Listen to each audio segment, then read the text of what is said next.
Hello everyone, Oz here from Fantastic Forum, bringing you a review of Titan Season 3, Episodes 1 to 3. Now this is the first time I've ever done one of these outside of the regular show. Usually we just talk about these during the regular live show.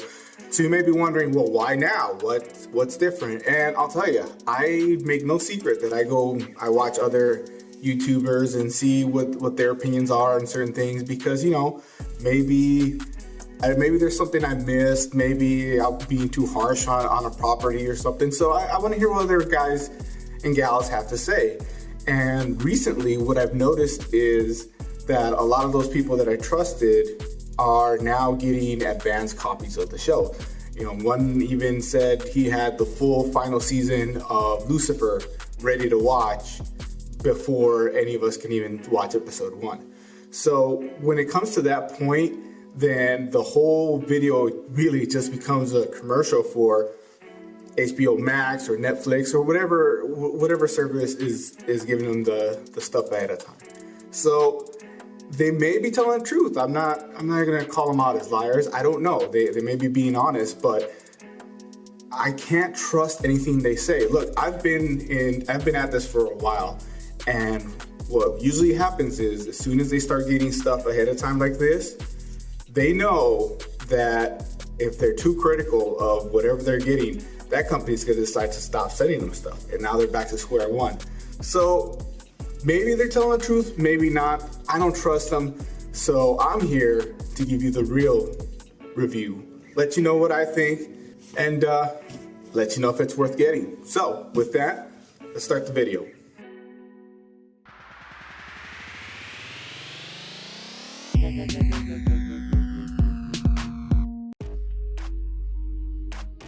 Alright, so Titan Season 3, Episodes 1 to 3. First of all, before I get started, look, I understand. I'm a comic book guy, and I have a history with all these characters, and that's going to cloud my opinion of this show. But I also understand that a lot of you out there don't care. You don't have that same history, so you just want to enjoy what's being presented. I understand that. So this is kind of like 2 reviews in one, I guess, because like, I can't not mention my issues where they stray from the source material, but like I said, a lot of you don't care. So with that, I've got my notes down here. All right, so this is gonna be a spoiler-free review. Anything I mentioned was either shown in the trailers or promo images, so don't worry about that. All right, so first of all, we have Starfighter. Now, I gotta admit, she looks better now than in the previous seasons, especially season 1. Season 1 was horrible what they put this woman in. It bugs me that she's still not orange, and with the green eyes. She's not what her character is supposed to be like in the comics.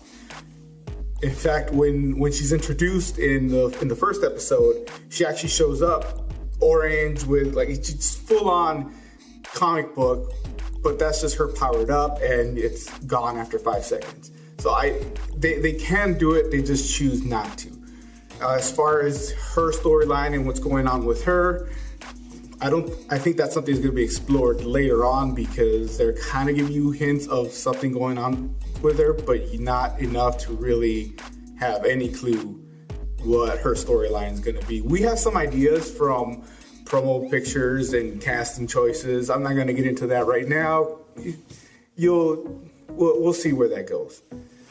Next up, Barbara Gordon, the actress they chose, does a decent job. It always kind of bugs me that they make Barbara Gordon commissioner after her father, just because no real police background or anything like that. It's always weird. Unless they know she was Batgirl, then maybe I could see, but as far as I know, in this show, they don't know that.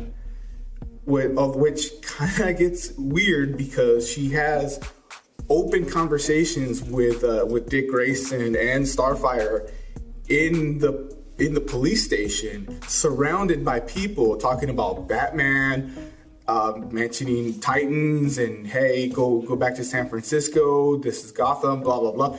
all the clues that any decent officer could put together and say, hey, I think those guys over there are those Titans over there because they kind of look similar, and they're talking about this stuff. You know, why is this guy being allowed to watch and analyze the security footage?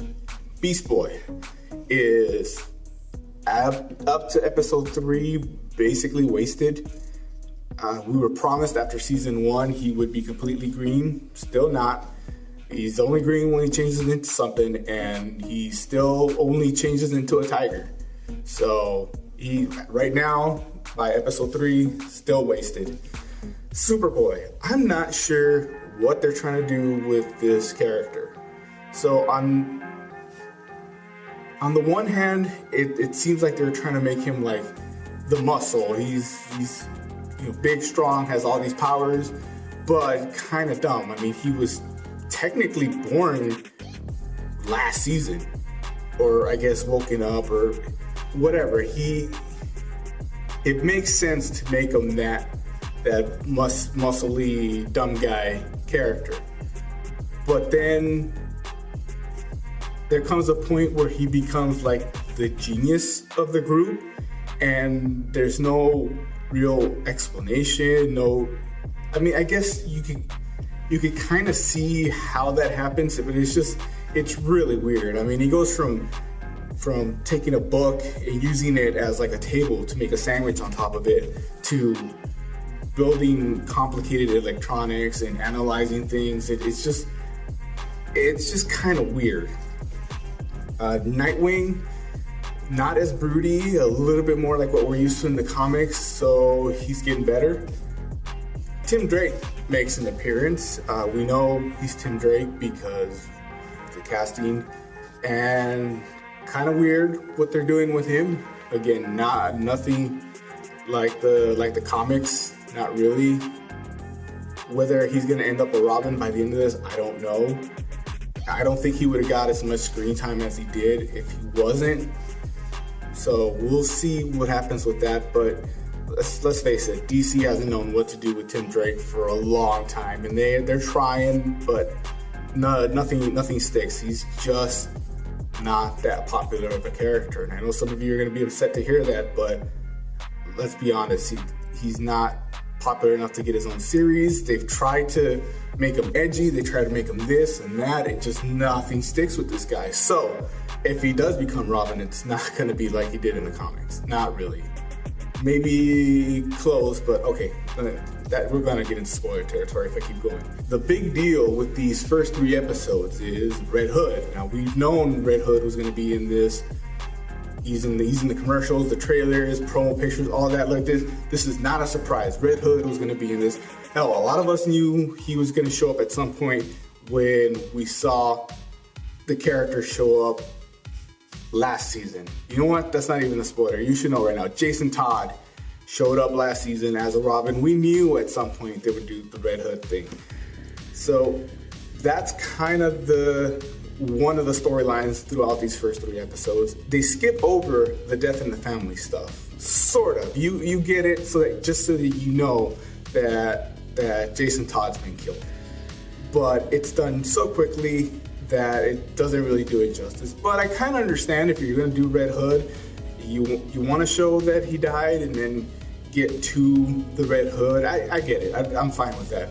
But then under the Red Hood storyline itself, they're recreating some of the scenes that happen in the books and even in the animated movies, but it's not being pulled off the same way.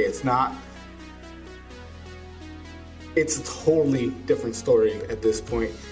His motivations are, I think, unclear as to why he became the Red Hood. In the books and the animated movie that came from those, there was a clear motivation for Jason Todd to become Red Hood. I mean, basically, Batman's way of fighting crime failed, and it failed him. It got him killed. So he was going to go out there and show him that he's got to put these guys down so that they don't hurt anybody else. And it comes to a head where he has a conversation with Batman that, hey, I can maybe understand you not just killing these random thugs in the street. Some of them have families, some of them can be reformed. But of all the people that should be taken out, why did you not take out the Joker? The Joker is the one that killed your son. He killed me. And if you put him back in Arkham, he's just going to get out and kill more people. This, of all the people you face, this is the guy you should kill, and you have it.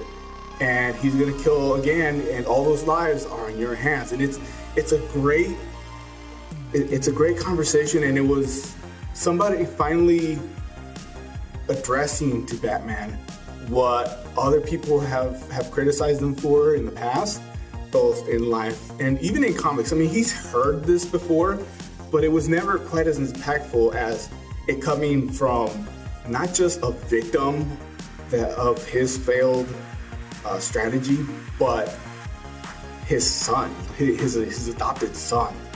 And it's very impactful, and you're gonna get none of that in this show.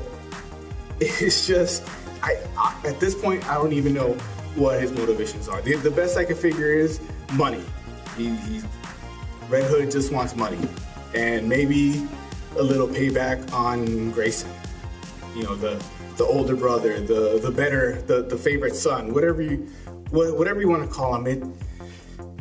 It works for the show, but it's not as good as what it could have been. And that's the comic book guy in me, talking about this show that I'm watching. But again, I know a lot of you don't care. So for those of you that don't care, you know what? The show's not bad. It's good. I can enjoy it. It's well acted. I'm not gonna say great written, but it's passable. It's good. The action works. Looks good. Costumes look great. I was worried the promo pictures and behind the scenes I saw of Red Hood, that helmet just looked huge, but when you actually see it in motion, it's fine. It works. It's a decent show. Now, would I pay for HBO Max just to watch this show? If I wasn't already a comic book fan, probably not. But I think it's 2021, and a lot of you probably already got a whole year of HBO Max. Took the deal because all their movies are coming out free on HBO Max the day they come out in the theaters. And with what's going on out there, some people just want to watch this stuff at home. So I wouldn't get HBO Max for this show, but you should have our HBO Max already. Suicide Squad, Dune, there's a lot of stuff on there this year that you can enjoy. And once you've enjoyed all that and you got some free time, pop in Titans. It's not a bad show. You'll have a good time. Just turn your brain off and try not to think of the stories that they screwed up, and you'll have some fun. So, you want to hear more, well, I wouldn't say more in depth, but a little bit more spoilery and kind of other opinions on this show? Check us out live. We stream every Wednesday afternoon, 9:30 Eastern, 6:30 Pacific. Join the chat, hit us up, like, subscribe, do all that. We're very vulgar, and half of us are drunk at that point, so it's for 18 and over. I'll put that disclaimer out there. But come by, have a good time, and we'll catch you on the next one. Peace.